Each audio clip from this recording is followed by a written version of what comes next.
जय बोलो कलिकाल सर्वज्ञ आचार्य कुंद देव की जय। जय बोलो अध्यात्मूर्ति अमृतचंद्र आचार्य देव की जय। बोलो आचार्य सेन देव की जय। जय बोलो छात्र चक्रवर्ती आचार्य शांति सागर जी महाराज की जय। जय बोलो पादस्मरणीय गुरुदेव समंत भद्रमुनि महाराज की जय। जय बोलो आचार्य प्रवरेश्वर सुंदर सागर जी महाराज की जय। जय बोलो हम दीक्षा गुरु स्वाचार्य सिंधु आचार्य श्रेष्ठ सागर जी महाराज की जय। जय बोलो परम गुरु श्रेष्ठ सागर जी महाराज की जय। जय बोलो आर्यका जगन्नाथ माता जी की जय। जय बोलो परम पूज्य आचार्य शुद्ध माता जी की श्री कुंद आचार्य विरचित प्रवचन सार परमात्मा में यह तत्वज्ञान पर ग्रंथ है।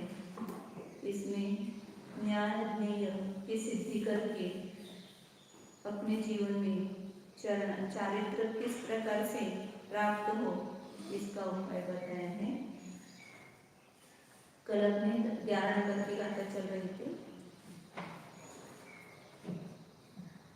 शुद्ध धर्म से परिणत जो आत्मा है उसके 2 प्रकार के उपयोग है, शुद्धोपयोग और शुभोपयोग। उसमें शुद्धोपयोग को ग्रहण करने के लिए और शुभ परिणाम को का त्याग करने के लिए उसके फल का इसमें विचार किया है। कथा नंबर 11 एक बार पढ़ते हैं, फिर जैसे आचार्य की टीका करेंगे। धम्मेन परिणतप्पा अप्पा जगि शुद्ध संप्रयोग जुलो पावति निर्वाण सुखम सुभोग जुक्तो यशब्द सुखम। धर्म से परिणत आत्मा यदि शुद्ध संप्रयोग से युक्त होता है तो मोक्ष सुख को प्राप्त करता है और शुभोपयोग से सहित होता है तो स्वर्ग सुख को प्राप्त करता है। ऐसा इसमें बताया। सद्गस्वम है कि संगस्वम? सद्गस्वम, सद्ग माने स्वर्ग करना। और संयोग जो है कि संयोग? हाँ, दोनों चलता है इससे। क्या है, प्राकृत में बहुत सारे पाठवेद रहते हैं, योग और योग दोनों चलते हैं। जैसे आचार्य की टीका पढ़ते हैं फिर उसका खुलासा। अर्थ वीतराग सराग चारित्र संज्ञयोः शुद्ध शुभोपयोग परिणामयोः संक्षेपेण फलम दर्शयति। अब वीतराग चारित्र और सराग चारित्र जिसका नाम है शुद्धोपयोग, ऐसा शुद्धोपयोग रूप और शुभोपयोग रूप परिणाम। वीतराग चारित्र जिसका नाम है वह शुद्धोपयोग रूप परिणाम और सराग चारित्र जिसका नाम है वह शुभोपयोग रूप परिणाम। इसलिए वीतराग चारित्र कहो या शुद्धोपयोग कहो, दोनों का देखते हो, और सराग चारित्र कहो या शुभोपयोग कहो। शुभोपयोग सराग चारित्र जो है शुभोपयोग स्वरूप है और वीतराग चारित्र शुद्धोपयोग स्वरूप। जब यह आत्मा अभेद रूप से अपने एक आत्मा में ही ज्ञान दर्शन चारित्र रूप से परिणत होता है तो उसको ही अभेद रत्न, उसको ही वीतराग चारित्र कहा और वही शुद्धोपयोग रूप परिणाम है। और जब यह आत्मा पंचपरमेष्टि आदि के राग रूप से परिणत होता है तो उसको ही सराग चारित्र कहा, उसको ही शुभोपयोग कहा। तो मुनिराजों के 2 उपयोग होते हैं, शुद्धोपयोग और शुभोपयोग। अब उसका संक्षेप से फल दिखाते, क्या फल है दोनों। धर्मेण परिणत आत्मा परिणत स्वरूप सन अयम आत्मा यदि के शुद्धोपयोग अभिधान शुद्ध संप्रयोग परिणामयुतः परिणतः भवति तदा निर्वाण सुखम प्राप्नोति। शुभोपयोगिता परिणत सन स्वर्ग सुखम प्राप्नोति। धर्मेण परिणत आत्मा, धर्म रूप से जो परिणत हुआ है, उसी दिन कहा था कि धर्म बाहर नहीं है, धर्म आत्मा का ही परिणाम है। आत्मा ही धर्म रूप से या आत्मा की परिणति है धर्म। ऐसे प्रत्येक जीव प्रत्येक द्रव्य जो है अपने स्वभाव से परिणत होता है वो उसका धर्म है। तो आत्मा अपने स्वभाव रूप से परिणत हो जाए तो वही आत्मा का धर्म है। इसलिए धर्म रूप से परिणत जो आत्मा है, परिणत स्वरूप है, वही क्या है? यदि वह जीव यदि शुद्धोपयोग नामक शुद्ध संप्रयोग परिणाम से युक्त परिणत होता है तो उसे मोक्ष सुख मिलता है, और वह शुभोपयोग से युक्त होता है, परिणत होता है तो स्वर्ग सुख प्राप्त करता है। तो शुद्धोपयोग का फल निर्वाण और शुभोपयोग का फल स्वर्ग। तो फिर लोगों का प्रश्न होता है, इस पंचम काल में तो मोक्ष होता नहीं है, तो शुद्धोपयोग परिणाम करने की क्या जरूरत है? क्योंकि शुद्धोपयोग का फल मोक्ष सुख है ना, और शुभोपयोग का फल स्वर्ग है। तो पंचम काल में तो मोक्ष होना नहीं है, पक्का है। फिर शुद्धोपयोग करने से कुछ फायदा ही नहीं है, और शुद्धोपयोग होता ही नहीं, ऐसा तो एक है। तो आचार्य कहते हैं कि भले इस पंचम काल में शुद्धोपयोग मोक्ष नहीं हो, तो धर्म उपयोग जो है शुद्धोपयोग दो प्रकार के, एक धर्म ध्यान रूप और एक शुक्ल ध्यान। तो शुक्ल ध्यान रूप जो शुद्धोपयोग है, जो श्रेणी में ही होता है, वह इस पंचम काल में नहीं हो सकता है, क्योंकि इसलिए तो मोक्ष नहीं है। तो जो शुक्ल ध्यान रूप शुद्धोपयोग है वही मोक्ष का कारण है साक्षात। वो शुद्धोपयोग इस काल में होगा भी नहीं और मोक्ष भी नहीं होगा। लेकिन जो धर्म ध्यान रूप शुद्धोपयोग है वो इस काल में भी हो सकता है। कुंदाचार्य अष्टकोण में बताया है कि अज्जवितीरण शुद्धा ब्रह्मज्ञानी, मतलब आज भी 3 रत्न से परिणत जो आत्मा है वह धर्म ध्यान से परिणत हो करके, तो वो धर्म ध्यान दो प्रकार के, शुद्धोपयोग रूप और शुभोपयोग रूप। तो जो शुद्धोपयोग रूप धर्म ध्यान है वो इस काल में भी हो सकता है, और शुभोपयोग को भी धर्म कहा है। क्यों धर्म का है? शुभोपयोग को साक्षात मोक्ष का कारण न होते हुए भी शुद्धोपयोग के साथ है, उसकी संगति करता है।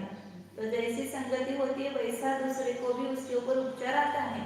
सज्जन पुरुषों के साथ एक दुर्जन भी मनुष्य हो तो उस दर्जन को भी तो सज्जन कहते हैं, और दुर्जनों के साथ एक सज्जन हो तो उस सज्जन को भी 10 दुर्जन मिलकर के कहीं शराब की दुकान में जा रहे हैं और उनके साथ में सज्जन पुरुष है, वो शराब नहीं पीता है, उसने क्या किया, उनके साथ में नाटक करने के लिए वो गिलास में दूध पी रहा है और बाकी सब शराब पी रहे हैं, तो उसको भी क्या बोलेंगे, ये भी क्या पी रहा है, शराब भी पी रहा है। उनके साथ में है तो वो ऐसा ही है, ऐसा उपचार होता है। उसी प्रकार जो शुद्धोपयोग रूप धर्म के साथ में रहने वाला शुभोपयोग है उसको भी धर्म संज्ञा है, भले वो बंध का कारण है फिर भी उसको उपचार से धर्म करते हैं, क्योंकि वो परंपरा से मोक्ष का कारण है। शुभोपयोग से जीव शुद्धोपयोग में जाकर के मोक्ष को प्राप्त होगा, इसलिए शुभोपयोग को भी परंपरा से मोक्ष का कारण कहा है। तो फिर पंचम काल में शुद्धोपयोग नहीं, मोक्ष नहीं होता है, तो शुद्धोपयोग करना कि नहीं करना? तो कहते कि शुद्धोपयोग हो सकता है धर्म ध्यान, और शुद्धोपयोग मतलब क्या है वहाँ पर कि अपने अशुद्ध आत्मा में अपने उपयोग को ले जाकर के उसी में लीन होना, ये शुद्धोपयोग है। तो जितने जिस भूमिका में जो जीव है उतनी अपेक्षा से वहाँ पर वो शुद्धोपयोग होता है शुद्ध आत्मा को जानने में, क्योंकि जब तक ये शुद्ध आत्मा को नहीं जानेगा तब तक इसको आगे बढ़ने का चांस ही नहीं। जब भी कोई नया गुण प्राप्त होता है, नया गुणस्थान प्राप्त होता है, तो शुद्ध आत्मा के आधार से जो विशुद्धि आती है, क्योंकि विशुद्धि शुद्ध आत्मा के आश्रय के बिना आती ही नहीं। वह आप उसका प्रयोग करके देखो। जो पंचपरमेष्टि के गुणस्तवनादिक रूप से आने वाली विशुद्धि अलग है, वो शुभ भाव रूप है, वो प्रशम सुख रूप है, और जो शुद्ध आत्मा के आश्रय से आने वाली जो विशुद्धि है वो शुद्धोपयोग रूप है, और वह प्रशम रूप नहीं है केवल, तो वह अतीन्द्रिय सुख रूप है। जिस क्षण यह शुद्ध आत्मा का वेदन करता है उसी क्षण इस जीव को अतीन्द्रिय सुख की प्राप्ति होती है। इसलिए जैसे आचार्य ने एक गाथा लिखी है, उसमें समय सार में अमृतचंद्राचार्य की टीका में नहीं है, तो उस टीका में उन्होंने उस गाथा में स्पष्ट लिखा है क्या, जीवेव अजीवेव जत उवोगो संपरि समयं में जत उवोगो तथैव बंधमोक्षो जानति समासेन, ऐसा उसका भाव है कि संपदि समय में, वर्तमान समय में जथ जीवेव अजीवेव उवो, हमारा उपयोग जहाँ पर है, जीव में है तो तथैव मोक्षो, जिस समय हमारा उपयोग जीव में है वहीं पर मोक्ष है। ऐसे आचरण की गाता है स्पष्ट। मतलब अभी वर्तमान में यह जीव अपने उपयोग अपने जीव में लगाता है, अपने जीव को जानता है, वास्तविक निश्चय नहीं की अपेक्षा से जो जीव का स्वरूप बताया वैसे अपने को जानता है, तो वहीं पर मोक्ष का अनुभव करता है और होता है वास्तव में।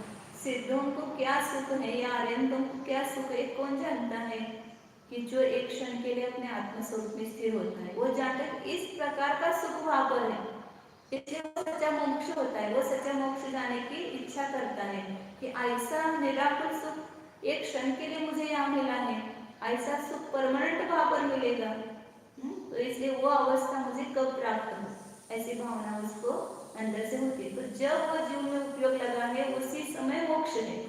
और जब तक अजीव वो अपने जीव को छोड़कर बाकी सब अजीव है, बाकी अन्य जीव भी हमारे लिए अजीव है कि मेरा जीव नहीं, तो मेरे लिए कौन है, वो अजीव ही है। तो दूसरा जीव हो, खुदगल हो, ये सब धर्म अधर्म आकाश काल में गया हुआ उपयोग क्या है, तथैव बंधो, उसी समय क्या है, बंध है। परद्रव्य में जब उपयोग चला जाता है तो वहाँ नियम से राग द्वेष मोह की उत्पत्ति होती है, इसलिए उसको बंध कहा, बंध का कारण कहा। और जब अपने शुद्धात्मा में उपयोग जाता है तो वही क्षण, उसी क्षण जो मोक्ष का अनुभव करता है, मैं सब परद्रव्यों से भिन्न मुक्त ही हूँ, इस प्रकार का उसका अनुभव होता है, इसलिए वहीं पर मोक्ष है। इसलिए ये सोचो मत कि अभी तक तो मोक्ष नहीं होगा तो इतना सब पुरुषार्थ करने से क्या फायदा है। जितने क्षण हम अपने लिए देंगे उतने क्षण हम आनंद का अनुभव करेंगे, वो अतीन्द्रिय सुख का अनुभव करेंगे और उससे बहुत सारे कर्मों की निर्जरा भी होगी। हमें आनंद ही चाहिए ना, सुख ही चाहिए, तो सुख कैसे मिलेगा। प्रयोगात्मक पद्धति से जब देखते हैं तो कोई विकल्पों में हम अटके हुए हैं, नहीं जा रहे, कोई शल्य है अंदर में, तो जब तक वो अपना उपयोग कभी शुद्धात्मा में नहीं जाता है, अपने ध्यान में एकाग्र नहीं होता है, तब तक वो विकल्प टूटता नहीं है, वो विकल्प अपने को सताता रहता है। तो इसलिए उसका उपयोग उपाय ये है कि एक बार अपने शुद्धात्मा को जाना, तो संपूर्ण परद्रव्य के प्रति जो चिंता है, आकुलता है, वो सब एक क्षण में नष्ट हो जाती है। कहते हैं ना, अज्ञानी जो है तीन मुक्ति के अज्ञानी जितने कर्मों की निर्जरा करोड़ों वर्षों तक नहीं करता है, ज्ञानी तीन मुक्ति के द्वारा एक क्षण में उतने कर्मों की निर्जरा कर देता है। तो इतना तो वर्तमान में हम सुख से जिएंगे, जब मोक्ष मिलेगा तब नहीं लेगा, लेकिन मोक्ष का यदि अनुभव करना है तो अपना उपयोग शुद्ध आत्मा में ले जाना चाहिए। इसलिए कहते हैं कि शुद्धोपयोग। और ये देखो कि वर्तमान में जिस परिणाम से अपने को जैसा वर्तमान में महसूस होता है उसका फल भी वैसा होता है। अभी हमें शुभ उपयोग से अच्छा लगता है तो उसका फल क्या है, स्वर्ग सुख है। और अशुभ योग से अशुभ उपयोग करते हैं तो वहां पर शांति नहीं है, निराकुलता नहीं है, तो वैसा ही उसका फल भी क्या है, आकुलता ही है, दुख ही है। कोई हो संक्लेश परिणाम कर रहा है तो वो उस वर्तमान समय में रौद्र ध्यान कर रहा है तो नार के जैसा वो अंदर में अंदर अनुभव करता है, तो उसकी ही गति का कारण होता है वह। और अभी वर्तमान में यदि हम शुद्ध उपयोग करते हैं तो उसका फल भी अभी नहीं तो कभी नहीं, मतलब अभी वो नहीं फल मिलेगा तो आगे भी वो नहीं फल मिलेगा। अभी आनंद आ रहा है तो उसका फल भी आनंद रूप होगा, और अभी दुख है तो आगे भी उसका फल दुख रूप होगा। इसलिए कहते हैं कि शुभ उपयोग से परिणत आत्मा स्वर्ग सुख को प्राप्त करता है, शुद्ध उपयोग से परिणत आत्मा निर्वाण सुख को प्राप्त करता है। ये आदत हमें हो जाएगी, संस्कार हो जाएंगे तो अगले भाव में भी आत्मा भावना नहीं छोड़ेंगे, फिर उसके अगले भाव में वो भावना हमारी निरंतर बनी रहेगी तो हमें मोक्ष मार्ग में रखेगी। और यदि भावना से हम छूट गए तो मोक्ष मार्ग से भी च्युत हो जाएंगे। इसलिए ये आत्मा भावना, शुद्धात्मा भावना जो है निरंतर होनी चाहिए। इतना विस्तार यही शब्द, यही धर्म शब्देन अहिंसा लक्षण सागार अनागार रूपः तथा उत्तम समाधि लक्षण रत्नत्रयात्मकः वा तथा मोहक्षोभ रहित आत्म परिणामः शुद्ध वस्तु स्वभावः च इति गृह्यते। उसी का खुलासा कर रहे हैं कि धर्म शब्द है ना, धर्म से परिणत आत्मा। धर्म से परिणत आत्मा मतलब क्या? तो कहा कि धर्म शब्द से यहाँ पर अहिंसा जिसका लक्षण है, अनेक धर्म के लक्षण किए हैं, सब एक अर्थवाचक हैं, एक में सब कुछ है। जो शुद्धोपयोग रूप परिणत हुआ वो अहिंसा रूपी परिणत हुआ, वो उत्तम समाधि दश लक्षण रूप से भी परिणत हुआ, और रत्नत्रय रूप से भी परिणत हुआ। इसलिए रत्नत्रय धर्म कहो, दश लक्षण धर्म कहो, अहिंसा धर्म कहो या चारित्र धर्म कहो, सब एक अर्थवाचक है। जहाँ एक है वहाँ सब कुछ है, जहाँ एक नहीं वहाँ कुछ भी नहीं। साधारण दारू उसको ही देखो, जैसे आजकल सब जगह सागर को नहीं छोड़ते। सागर मतलब गृहस्थ, खाली मुनियों को ही धर्म होता है ऐसा नहीं। मुनियों को तो उत्कृष्ट धर्म है, लेकिन गृहस्थ अवस्था में दो प्रकार के धर्म होते हैं, गृहस्थ धर्म और मुनि धर्म। मुनि धर्म श्रेष्ठ है, लेकिन जो मुनि धर्म का पालन नहीं कर सकता है वो घर में रह करके भी धर्म का आवश्यक रूप से पालन कर सकता है। इसलिए धर्म के लिए धर्म शब्द से गृहस्थ अनगार दोनों धर्म लेना। उत्तम समाधि लक्षण रत्नत्रय लक्षण धर्म और रत्नत्रय स्वरूप धर्म, उसी को क्या कहा है? मोह क्षोभ रहित आत्म परिणाम। वह धर्म शब्द से कहा गया जो है वह मोह और क्षोभ मतलब राग द्वेष, क्षोभ मतलब राग द्वेष, और मोह मतलब मिथ्यात्व, इन तीनों से रहित ऐसा जो आत्मा का परिणाम है वही शुद्ध वस्तु का स्वभाव है, ऐसा ग्रहण किया जाता है। धर्म शब्द से ये ग्रहण करना है। और आगे स एव धर्म पर्यायान्तरेण चारित्रं मन्यते। वही धर्म उसके पर्यायवाची नाम रूप से चारित्र, एक वाच्य दो शब्द वाचक है लेकिन उसका वाच्य एक ही है। धर्म कहो या चारित्र कहो, दोनों का अर्थ एक ही होता है। चारित्रं खलु धम्मो इति वचनात्। चारित्र धर्म ही चारित्र क्यों है? क्योंकि पीछे गाथा में 7 नंबर के गाथा में आचार्य ने स्वयं कहा है चारित्रं खलु धम्मो, ऐसा वचन होने से आगमार्थ कहते हैं। जैसे आचार्य हर जगह ना कहीं आगमार्थ देते हैं, नयार्थ मतार्थ दिया था ना पहले 10 नंबर की गाथा के पहले हेडिंग में। सर्वथा नित्य एकांतवाद और अनित्य एकांतवाद का खंडन करने के लिए गाथा देते हैं। चारित्रम अभृत संयम उपेक्षा संयम भेदेन सराग वीतराग भेदेन वा शुभोपयोग शुद्धोपयोग भेदेन च द्विधा भवति। और वह चारित्र धर्म ही चारित्र है, और वह चारित्र दो प्रकार से है, एक अपरुत संयम और उपेक्षा संयम। संयम की अपेक्षा से जो तीसरे अध्याय में ये वर्णन करेंगे वे सब एक अर्थवाचक देंगे। अपरुत संयम मतलब व्यवहार, मतलब जो अपवाद रूप संयम है। मतलब उपेक्षा संयम मतलब क्या? संपूर्ण परिग्रह का त्याग, उसमें सब कुछ आ जाता है। पीछे कमंडले शास्त्र ये भी नहीं, तो उसको बोलते उपेक्षा संयम। और जिसमें अपरुत संयम मतलब जो 28 मूल गुण आदि का पालन करता है, और पीछे कमंडल शास्त्र इत्यादि परिग्रह जिसके पास है, ये अपवाद मार्ग है, ये लेना अपवाद है। लोग अब अपवाद किसको किसको बोल रहे पता नहीं, लेकिन पीछे कमंडल शास्त्र लेना ही अपवाद मार्ग बताया है, क्योंकि नहीं रह सकता इसके बिना, तुरंत मोक्ष जाने की क्षमता नहीं है। तो इसलिए अपरुत संयम मतलब व्यवहार संयम, उसका ही आगे दे रहे सराग संयम को।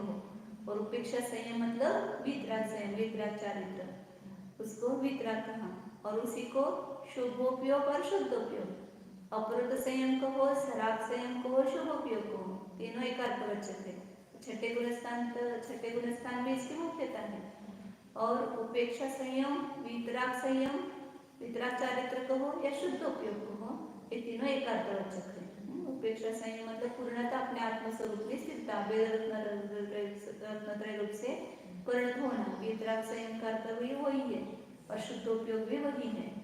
तो इस प्रकार चारित्र दो प्रकार का होता है, सराग चारित्र, वितराग चारित्र, अपरुत संयम, उपेक्षा संयम या शुद्धोपयोग रूप चारित्र और शुभोपयोग रूप चारित्र, तीनों एक अर्थवाचक है। अपरत संयम और उपेक्षा संयम की और भी परिभाषाएं आती है, क्योंकि हमने जो सुनी है वो अलग प्रकार की सुनी। कैसे? मतलब उन दोनों में पीछे का मतलब तो होते ही हैं। अपरत संयम में ऐसा है कि वो जीव रक्षा करने का प्रयत्न करता है, जैसे कोई मार्ग है या कहीं बैठा है, जीव आते हैं चींटी वगैरह, तो वो उनको हटाता है। उपेक्षा संयम में ये सब प्रयत्न नहीं है। मतलब अगर कोई उपेक्षा जीव संयम आता है- मतलब यही शुद्धोपयोगी उपेक्षा संयम है, और जो शुभोपयोग रूप परिणति है वो सब अपरोध संयम है। 28 मूल गुणों का पालन करना, शास्त्र वाचन करना, गुरुओं के वचन सुनना, ये सब परिग्रह उसमें होता है। इसको भी परिग्रह माना है, गुरु के वचन को भी परिग्रह माना है, उससे जो सहित होता है। अभी तीसरा अध्याय में आएगा सब अपरोध संयम और जीवों उपेक्षा की संयम। हिंसा की अपेक्षा से परिभाषा है इन दोनों की। ये पूरे दोनों का वो अभी दिया नहीं यहाँ पर, अपरोध संयम उपेक्षा संयम कहो या सराग मित्राग कहो या नहीं, शुभोपयोग आपने कहा वो समझ में आ गया। हाँ। ये तो हमने पहले ऐसा पढ़ा सुना है। हाँ हाँ, नहीं आने वाला है तीसरा अध्याय में इसमें। गुणस्थान चढ़ते वक्त किधर पेंची होता हूँ, हाँ गुणस्थान चढ़ते वक्त किधर पेंची कमल हाँ, नहीं होगी। मतलब पास में होगा लेकिन वो अपने आत्मस्वरूप में स्थित है, तो उसकी उनको जरूरत नहीं है। आगे। यत् तत्र यत् शुद्ध संप्रयोग शब्द वाच्यम शुद्धोपयोग स्वरूपम वितराग चारित्रम तेन निर्वाणम लभते। जब मोक्ष जाने वाले हैं ना, तो पीछे का मंडल बाजू में रहेगा कि उनके, वो कहीं त्याग करके बुद्धिपूर्वक उसका त्याग करने की जरूरत नहीं, वो अपने आप छूट जाता है। जो अपने आत्मस्वरूप में स्थित हो जाता है, ये बाकी शास्त्र है, पीछे कमंडल है, गुरु है, शिष्य है, ये सब अपने आप छूट जाते हैं ना। जैसे अपन बुद्धिपूर्वक पाप का त्याग किया, ऐसे बुद्धिपूर्वक शुभ का त्याग नहीं किया जाता है। शुद्धोपयोग में जाने पर शुभोपयोग अपने आप छूट जाता है, उसके निमित्त से जो भी परिग्रह है वो भी सब अपने आप छूट जाता है। समाधि के समय भी जो ज्यादा का परिग्रह वो सब छोड़ देते हैं, पुस्तक है, शास्त्र वगैरह ऐसे जितना चाहिए उतना ही रखते हैं।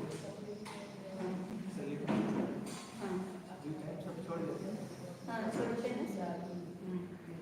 तत्र यह शुद्ध संप्रयोग शब्द वाच्य में पढ़ा था ना, शुद्ध संप्रयोग शब्द का वाच्य जो इसके संदर्भ में इसको प्रश्न हो रहा है कि फिर तो कपड़े पहने हो तो भी शुद्धोपयोग भी जाना चाहिए, क्योंकि जैसे अपने को पीछे का मंडल है तो चौथे पंचम गुण स्थान के योग्य वहाँ पर होता है उतने अंशों में, क्वचित कदाचित होता है, बार बार नहीं होता है, और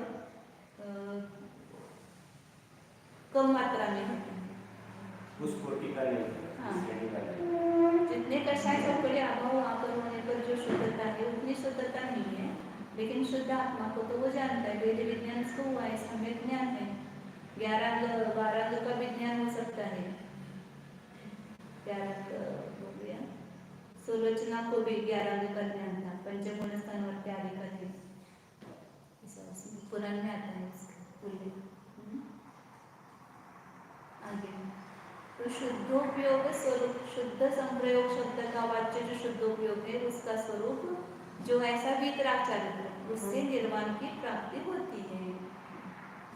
आगे निर्विकल्प समाधि रूप शुद्धोपयोग शक्ति अभावे सति यदा शुभोपयोग रूप सराग चारित्रेण परिणमति तदा पूर्वम अनाकुलत्व लक्षण पारमार्थिक सुख विपरीतम आकुलत्व उत्पादकम स्वर्ग सुखम लभते। निर्विकल्प समाधि रूप शुद्धोपयोग शक्ति अभावे सति, जब निर्विकल्प समाधि कहो, शुद्धोपयोग कहो, ये सब एकार्थवाचक ही हैं, तो वो शक्ति का अभाव होने पर, ज्यादा कर टिक नहीं सकता है ना, वहाँ पर समर्थ नहीं है उसमें रहने के लिए, तो उसकी शक्ति के अभाव में क्या करें कि जब शुभोपयोग रूप सराग चारित्र रूप से परिणमन करता है, इसलिए जब मुनिराज दीक्षा लेते हैं तब तो वहाँ पर प्रतिज्ञा सामायिक संयम की करते हैं, संपूर्ण सावध्य का त्याग करते हैं, तो वो शुद्धोपयोग रूपी चारित्र वास्तव में, लेकिन उसमें रह नहीं सकते हैं, तो फिर वो चदोपसापना चारित्र का अवलंबन करते हैं, मतलब 28 निर्गुण आदि को धारण करते हैं। तो इसलिए कहते हैं कि हाँ शुद्धोपयोग में रहना समर्थ नहीं है, शक्ति नहीं है, तब शुभोपयोग रूप सदाचार रूप से परिणमन करता है, क्योंकि अशुभ में जाने से शुभ में रहना अच्छा है। क्योंकि अशुभ में जाएंगे तो अपने घर से और दूर हो जाएंगे, फिर अपने घर में नहीं आ सकेंगे। फिर कहते आंगन में, रोड से आंगन में आना पड़ेगा, आंगन से घर में जाना पड़ेगा। अब आंगन में नहीं आएंगे तो घर में कैसे जा सकेंगे?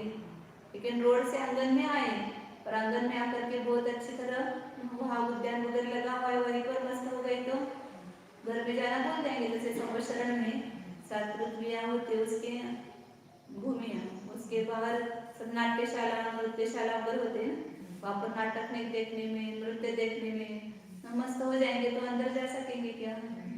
संवत्सरण जाने के लिए वहाँ तक आना पड़ेगा, लेकिन वहीं पर रुक गए तो अंदर नहीं जा सकेंगे। ऐसे इसी प्रकार शुद्धोपयोग में जाने के लिए शुभोपयोग में आना आवश्यक है, और अशुभ उपयोग छोड़ करके सब जगह ये मार्ग बताया है। समाज शतक में गए कि पहले अव्रतों को छोड़ करके फिर व्रतों को धारण करता है, फिर उन व्रतों को भी छोड़ करके अपने शुद्धात्मा में स्थिर होकर मोक्ष को प्राप्त होता है। तो जब शुद्धोपयोग में नहीं रह पाता है तो वहाँ शुभोपयोग का ही अवलंबन है, तो शुभोपयोग रूप सदाचार से परिणमन करता है। तब पूर्वम अनाकुलत्व लक्षण पारमार्थिकत्व विपरीतम आकुलोत्पादकम स्वर्गसुखम भवते।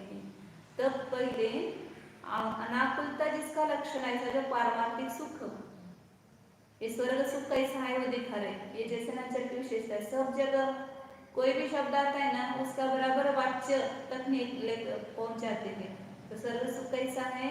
आकुलता को उत्पन्न करने वाला है। मतलब स्वर्ग में भी निराकुल सुख नहीं है। ऐसा सोचेंगे इतना सुख बताए स्वर्ग में तो जाएंगे तो अपने को सुख भोगने को मिलेगा, तो स्वर्ग सुख के अंदर अंदर इच्छा हो जाती है जीवों को।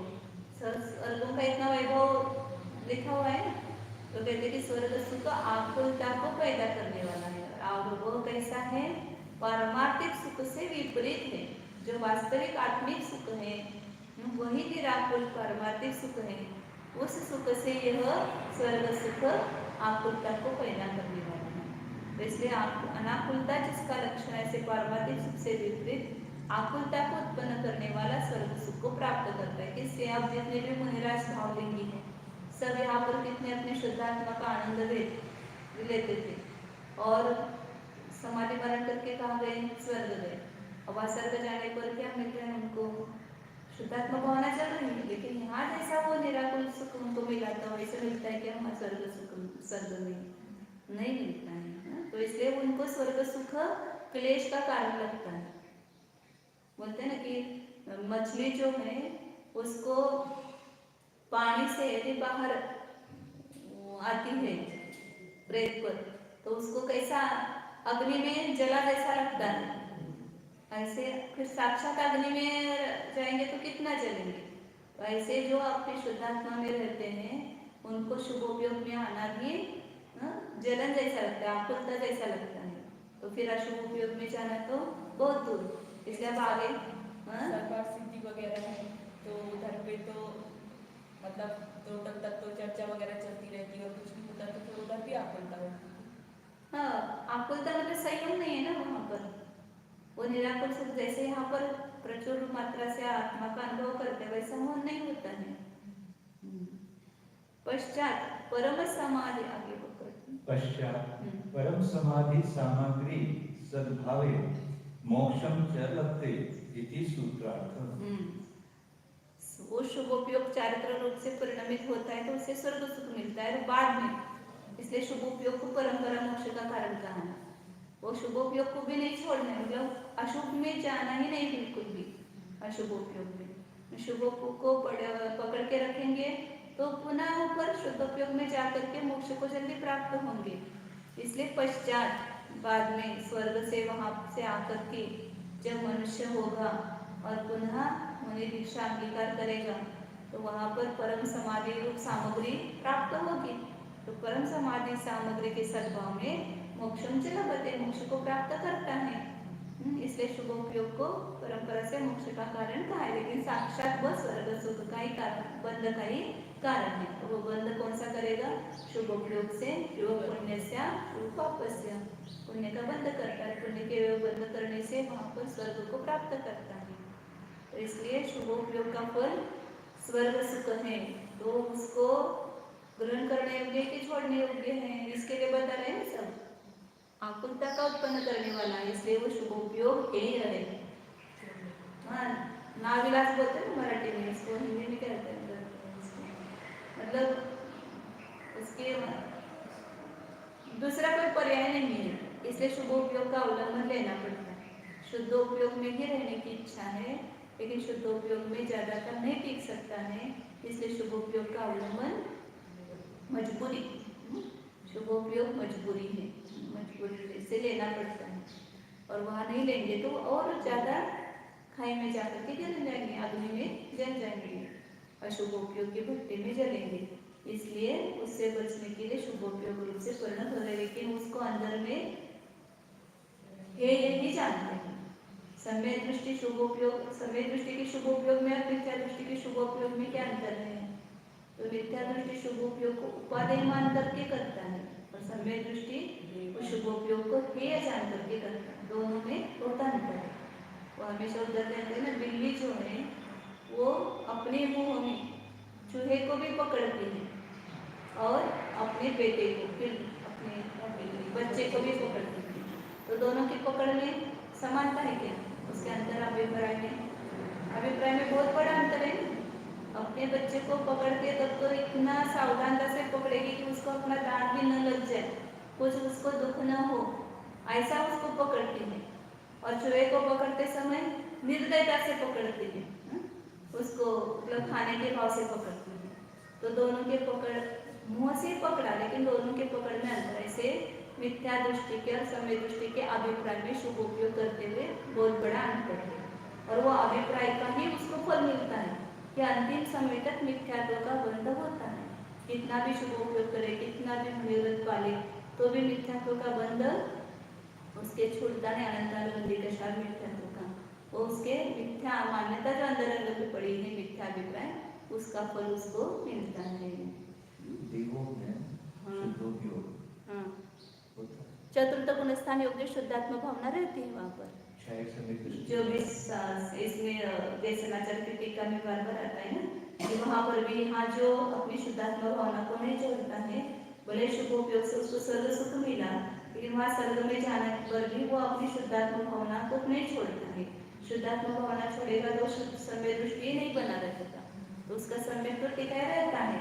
उसको तो ये अंतरंग में भेद विज्ञान नहीं रहता कि मैं शुद्ध आत्मा हूँ, मैं ईश्वर से भिन्न हूँ, और पुनः पुनः बार बार शुद्ध आत्मा की भावना भी करता है। यहाँ जैसे चतुर्थ गुणस्थान वृत्ति करता है वैसे।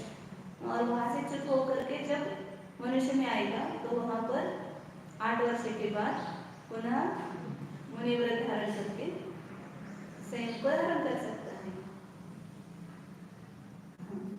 अर्थ आगे 12 आता है। अब यहाँ पर शुभोपयोग को हेय कहा, तो कोई हम जैसे जीव है ना, संसारी जीव ज्यादा होशियार है या कशाय की ज्यादा रुचि है, तो शुभोपयोग है कहा, तो क्यों शुभोपयोग करना छोड़ता शुभोपयोग को? तो अशुभोपयोग में मस्त हो जाते हैं लोग। आते हैं मुनि बोलो क्या शुभोपयोग है, बाह्य चारित्र लेने से क्या लाभ है? क्योंकि बाह्य चारित्र को अंगीकार नहीं करते हैं या देश संयम को भी अंगीकार नहीं करते हैं, और अशुभोपयोग में ही असंयम मतलब अशुभोपयोग ही है। आप असंयम ले रहे हो और भले कितना आप शास्त्र की चर्चा करो, शुद्धात्मा कहो, तो भी वहाँ पर उत्कृष्ट शुभोपयोग नहीं है। तो इसलिए कहते कि अशुभोपयोग, तो शुभोपयोग है तो फिर अशुभोपयोग उपादेय है क्या? तो अशुभोपयोग अत्यंत हेय है। जहाँ शुभोपयोग को हेय कहा, जैसे कुंदाचार्य ने भी कहा है पुण्य पाप अधिकार में कहा कि दुहतम कोरि सुशीलम जम संसारम प्रवेशे। शुभ कर्म जो है वो सुशील है, अशुभ कर्म है वह कुशील है, ऐसा कहा।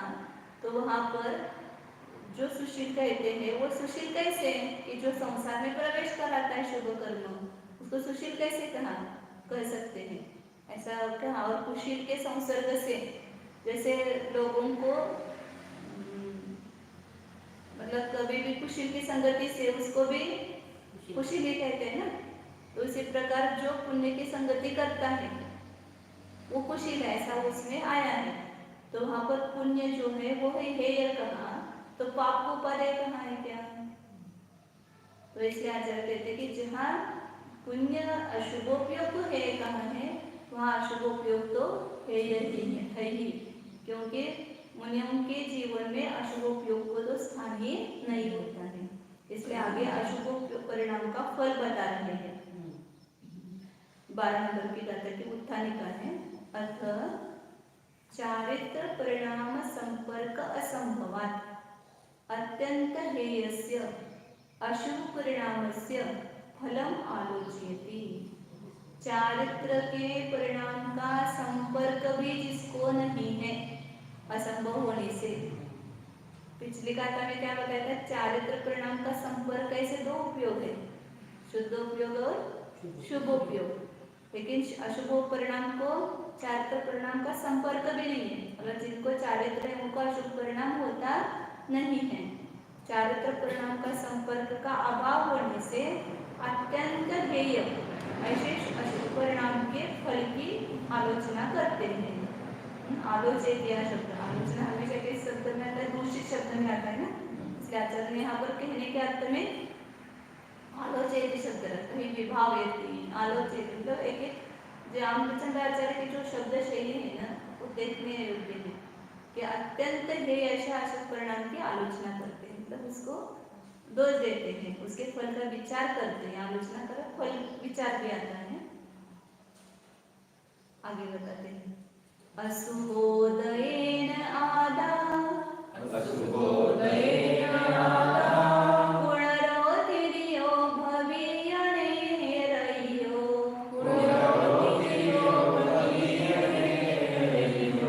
दुःखसहस्रेण सदा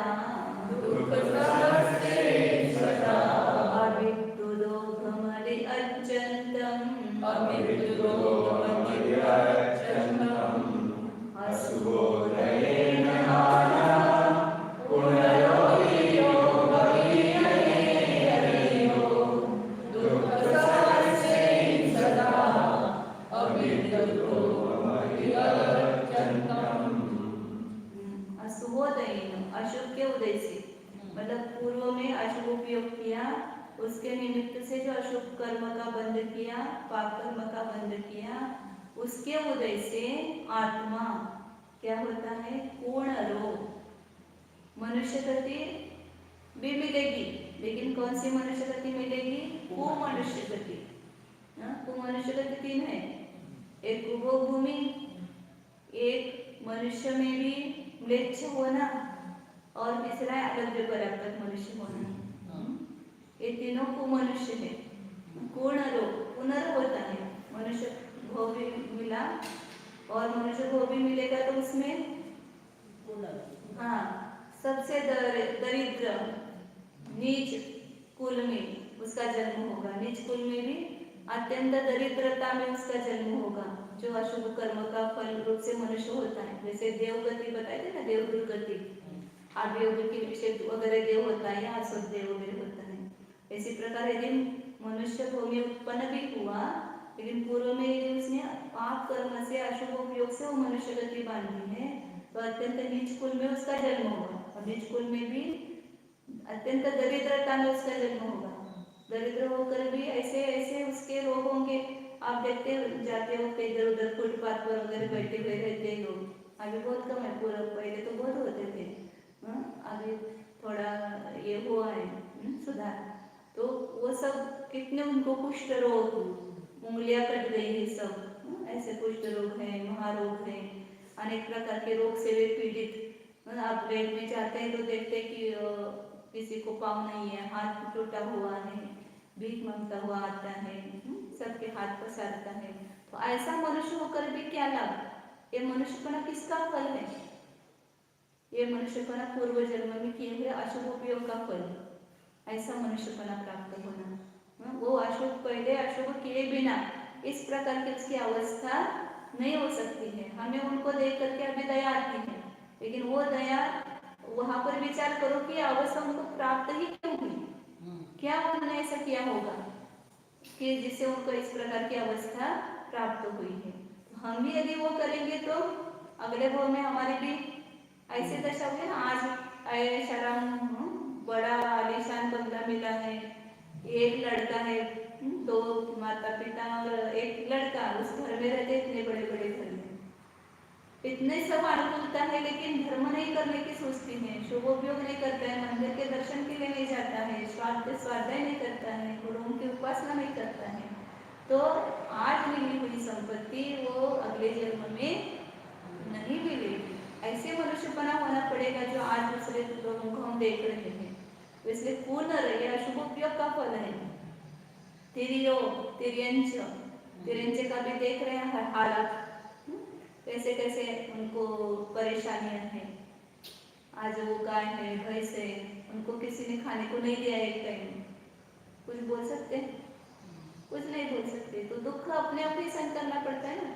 कुत्ता है, बिल्ली देख रहे थे दिन रात केवल आहार साधने के मारे इधर उधर घूम रहे, और कुछ भी विकल्प नहीं है दूसरा, उनको कुछ भी धर्म नहीं, कर्म नहीं, कुछ नहीं। तो ऐसी तिर्यंच पर्याय, और कितना दुख उसमें तिर्यंच पर्याय, प्रत्यक्ष आंखों से देख रहे हैं।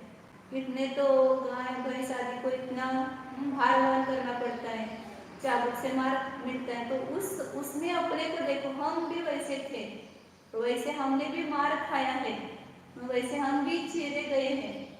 आज कितने बकरियों को वगैरह जब गर्भवती होती है तो उसको करके उसका गर्भपात करके उसकी जो छाल है वो निकाली जाती है, क्योंकि वो छाल जब ये रहती है, क्या बोलते हैं उसको, कौड़ी को क्या बोलते हैं, मतलब ताजी रहती है ना, तब वो कोमल रहती है, तो उसका वो सब कर सकते हैं जो आपके उपयोग के लिए बनाते हैं वो। तो इसलिए ऐसा वहाँ पर कष्ट है। कितने तो कत्ल खाने में आज काटे जा रहे हैं, मारे जा रहे हैं, उनका सब खून ये निकाला जा रहा है, उनकी जो छाल निकाली जा रही है। तो ये सब दुख तिर्यंच गति में है। तो ये किसका फल मिला है? वो तिर्यंच गति, अशुभ उपयोग का। हाँ, तिर्यंच गति में भी थोड़ा कुछ आपको अच्छा दिखता है, कोई कोई तिर्यंच को बहुत सब अनुकूलता मिलती है, खाने पीने को अच्छा मिलता है, बंगले में रहने को मिलता है, वो थोड़ा सा शुभ में उन्होंने वो तिर्यंच गति का बंद किया है, तो उसका वो उनको भी सुख भोगने को मिल रहा है। लेकिन आज तिर्यंच गति में जो बहुभाग दुख ही दुख देखने को मिलता है। और नेरयो भवियो, नरगति में भी कितना दुख है, सब पढ़ के अभी प्रत्यक्ष देखने को नहीं मिल रहा है, लेकिन आगम में तो हम सब नारदियों का दुख पड़ता है। और यहाँ पर तिर्यंच का दुख देख करके विचार करो कि नारदियों को कितना दुख होगा। आज तिर्यंच काटे जा रहे हैं, तो नरगति में काटे जाने में क्या कठिन है? वहाँ तो सरलता से, क्योंकि यहाँ से भी पाप कर्म का उदय तीव्र है वहाँ पर। नरगति का दुख भी अपन पढ़ते हैं, कितना दुख है, उसको अपने में देखो कि मैं ऐसा दुख भोग रहा हूँ। जब भी कभी दुख, प्यास लगती है, भूख लगती है, तो आज बोलते कि एक रात्रि भोजन त्याग करो, नहीं हम नहीं कर सकते। क्यों नहीं कर सकते हैं? नहीं, हमसे नहीं रहा जाता, हमको भूख लगती है। एक रात 4 घंटे ही देखा जाए तो, नींद लगने के बाद तो कुछ पता नहीं चलता है, लेकिन एक 3-4 घंटे ही आपको भूख सहन करना है। और नरक में कितने काल तक भूख सहन करनी पड़ती है? सागरों वर्ष तक, और की नहीं जीवन। और यहाँ इतनी भूख नहीं सहन करेगा तो वहां पर जाकर के सागरों वर्षों तक भूख ही करना पड़ेगा। अभी भूख के कारण नहीं रात्रि भोजन का त्याग कर रहा है, नहीं पानी पीने का त्याग कर रहा है, तो वहां जाने के बाद आपको एक बूंद भी पानी नहीं मिलेगा। बोतल तो हमेशा हमारे बिस्तर के पास है, थोड़ी प्यास लगी कि पानी, थोड़ी प्यास लगी कि पानी, और डॉक्टर भी बोलते बार बार पानी पियो, कुछ नहीं है। ये सब अपनी मानसिक व्यथा है। शरीर जो है आप मन से जितना स्वीकार करो उतना ही स्वीकार करता है, शरीर नहीं मांगता है, लेकिन मन मांगता है। अभी हम देखते हैं ना, पहले 4 बार पानी पीते, फिर सात्विक वृत्ति मान ली तो 2 बार पीते, अब दीक्षा ली तो एक बार पीते तो भी शांति है ना। तो मन को तैयार करो, शरीर अपने आप तैयार हो जाता है। तो ये हम अशुभ उपयोग में अपना कितना ये उपयोग को बर्बाद करते हैं कि जिसके कारण से हमें ऐसा दुख मिलता है। ये फल बता रहे हैं, ये फल को देखकर तो बहुत लगता है ओ बाबा ये कैसे लोग नरक में रहते होंगे, कैसे तेरे दुख सहन करते होंगे, लेकिन उसके कारण तक पहुंच जाओ ना, ये दुख उनको प्राप्त ही क्यों हुआ। नरक का दुख पढ़ो तो और यहाँ पर बहुत कम कहा है त्रिलोक सारादि ग्रंथ में और अन्य भी ग्रंथों में नरक का जो दुख बताया है। और वो नरक के दर्शन की फिल्म भी आई थी बीच में, होगी भी बहुत सारी, उसको देख करके सब बच्चे डरते हैं। और वो खाली फिल्म देखने से इतना डर लग रहा है, वहां पर नरक में जाने के बाद कितना डर लगेगा, कैसा दुख वहां पर ऊपर उनकी वो ये रहती है उत्पत्ति स्थान, उपाद स्थान और उनका आकार उसके आकार का, और वह उत्पन्न होकर के उस नरक बिल में ऊपर से गिरता है। कैसा गिरता है, उल्टा, और उल्टा भी कैसे गिरता है, मतलब उल्टा गिरने के बाद वहां पर उस जमीन में स्पर्श होता है। वो बिच्छू सहस्र डसे नहीं तीसो, 1000 बिच्छू डसने पर भी जितना दुख नहीं होता है उससे भी ज्यादा दुख वहां की भूमि को स्पर्श करने को होता है। और ऐसे उल्टा गिरने के बाद खाली एक बार नहीं गिरता है, बॉल जैसा, चेंडू जैसा कितना ऊपर ऊंचा उठता है।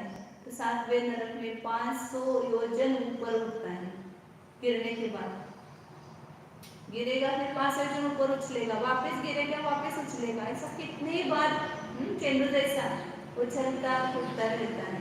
और उतनी बार वो भूमि के स्पर्श का उसको दुख भोगना पड़ता है। किसको भोगना पड़ा, मुझे। और ऊपर की पृथ्वी में कम है, 250 योजन, 125 योजन, ऐसा आधा ऊपर उछलता है। फिर वो उछलने के बाद इतनी पीड़ा होती है तो चलो फिर नारकी तुरंत, जैसे वो एक कुत्ता दूसरे कुत्ते को देख करके ऐसे मोह होता है ना, वहां पर नरक में उत्पन्न होते दूसरे नारकी तुरंत उसके ऊपर आकर के टूट जाते हैं, ये कहाँ से आ गया, अब इसको मारो, काटो, छेदो, ऐसे सब शब्द वहां पर जाते सुनने को मिलते हैं।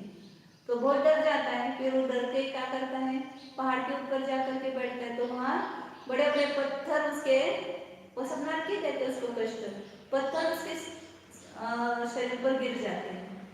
फिर वो भयभीत होकर के कहीं उद्यान में उसमें चलो अंदर घुस जाओ, तो वहां जाता है तो पेड़ के पत्ते तलवार जैसे वो आकर के शरीर, ऐसा प्रत्यक्ष अनुभव करो, ऐसा हो रहा है, मैं गया नरक में और ऐसा हो रहा है। तो फिर आपको अशुभ करने की या पाप करने के भाव नहीं उत्पन्न होगी, वो फल हम अपने में नहीं देखते हैं। तो पेड़ के पत्ते जो है तलवार के समान धार वाले, वो शरीर पर आकर के गिर जाते हैं। तो सब शरीर में कितने भले वैदिक शरीर है, मरण नहीं होता है, लेकिन तकलीफ तो उनको होती ही है, दुख होता ही है। फिर वहां से चलो नदी में कूद जाओ, शांति मिलेगी। इतना सब घाव हो गए और थोड़ा सा पानी में जाएंगे तो थोड़ी शांति मिलेगी। तो वहाँ नदी में कूद जाते हैं, वो नदी भी क्या होते हैं, नारकियों का शरीर ही होता है, वही विक्रिया ही होती है। तो खून से भरा हुआ और खून से भरा हुआ, और वहां जाते तो नारकी मगरमच्छ का रूप लेकर के काटने के लिए आते हैं। तो कहाँ शांति है, नरक में किसी भी स्थान पर जाओ, इसलिए कहा ना अशुभतर है सब कुछ वहां पर, वहां के सभी वस्तुएं भी अशुभतर है। परिणाम आता है उसमें सूत्र में, नारका नित्याशुभतर वेश्या परिणाम देह वेदना विक्रिया, सब अशुभतर है। तो ऐसे दुख किस कारण से भोगता है जी, नरक गति में जाकर के। तो किसका फल बता रहे हैं यहाँ पर, अशुभोदय, अशुभ उपयोग का वो फल है। अशुभ उपयोग के द्वारा हमने उसे पाप कर्मों को बांधा, तीव्र उसका अनुभाग बांधा, तीव्र स्थिति बांधी, और फिर वहां जाकर के इन पर्यायों में जाकर के, इसलिए आचार्य ने कहा दुख सहज से ही अव्यतीत हो। अशुभ उपयोग के उदय से आत्मा को मनुष्य तिर्यंच नारकी होकर हजारों दुखों से, हजार तो बहुत कम है, लाख करोड़ असंख्यात करोड़ दुखों से अभिद्दो पीड़ित होता हुआ सदा अत्यंतम भ्रमणी, अत्यंत भ्रमण करता है। तो पाप परिणाम करते समय फल को देखो, ये मैंने परिणाम किए, इस परिणाम का फल मुझे क्या होगा। आज मैंने दूसरे को दुख दिया, गाली दी या कुछ भी अपशब्द कहे, इसका फल मुझे क्या मिलेगा। नरक में जाकर के मेरी जीभ काटी जाएगी। तिरंज में जाकर के तिरंज की भी जीवा काटते हैं ना, काटी जाएगी। ये फल को तुरंत पश्चाताप करो और फिर पुनः इस प्रकार के शब्द का मैं उच्चारण नहीं करूंगी। इस प्रकार का नियम बना लो वहां पर।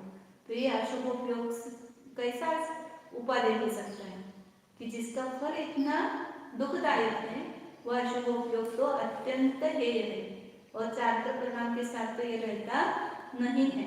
इसलिए इसके अत्यंत हेयता दिखाई है यहाँ पर। फिर का पढ़ते थोड़ी ये टाइम हो गए।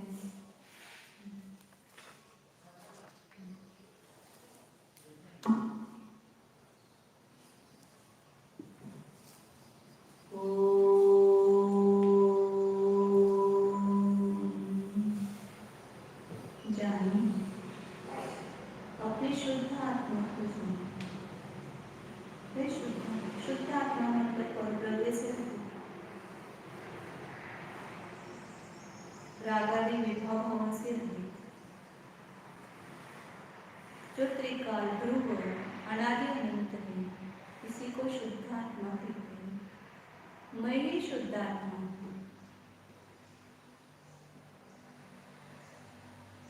मैं मनुष्यादि पर्याय में रहते हुए भी इस पर्याय से अत्यंत भिन्न हूँ।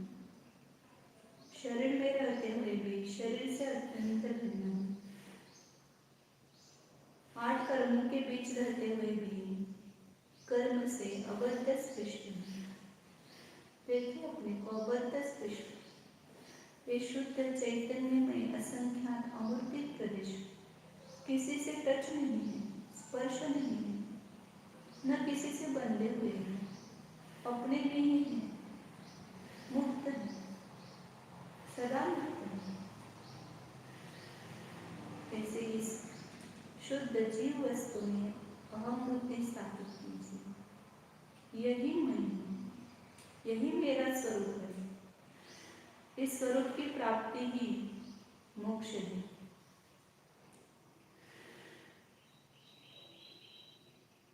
बोधि समाधि परिणाम शुद्धि स्वात्मोपलब्धि शिव सौख्य सिद्धि, इन सब रूप में ही है।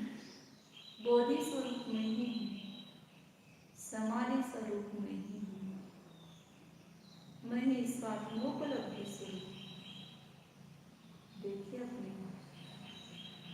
इन सब पर द्रव्य पर भाव विभावों से भिन्न एक शुद्ध जीव वस्तु को अपने ज्ञान में लीजिए, उपयोग में लीजिए।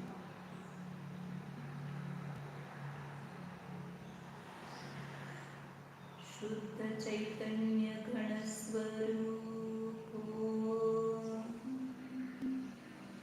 विज्ञान घन स्वरूप टंकोत्कीर्ण न्यायक स्वरूप निर्मम स्वरूप चैतन्य चमत्कार स्वरूप निसंग स्वरूप शुद्ध एको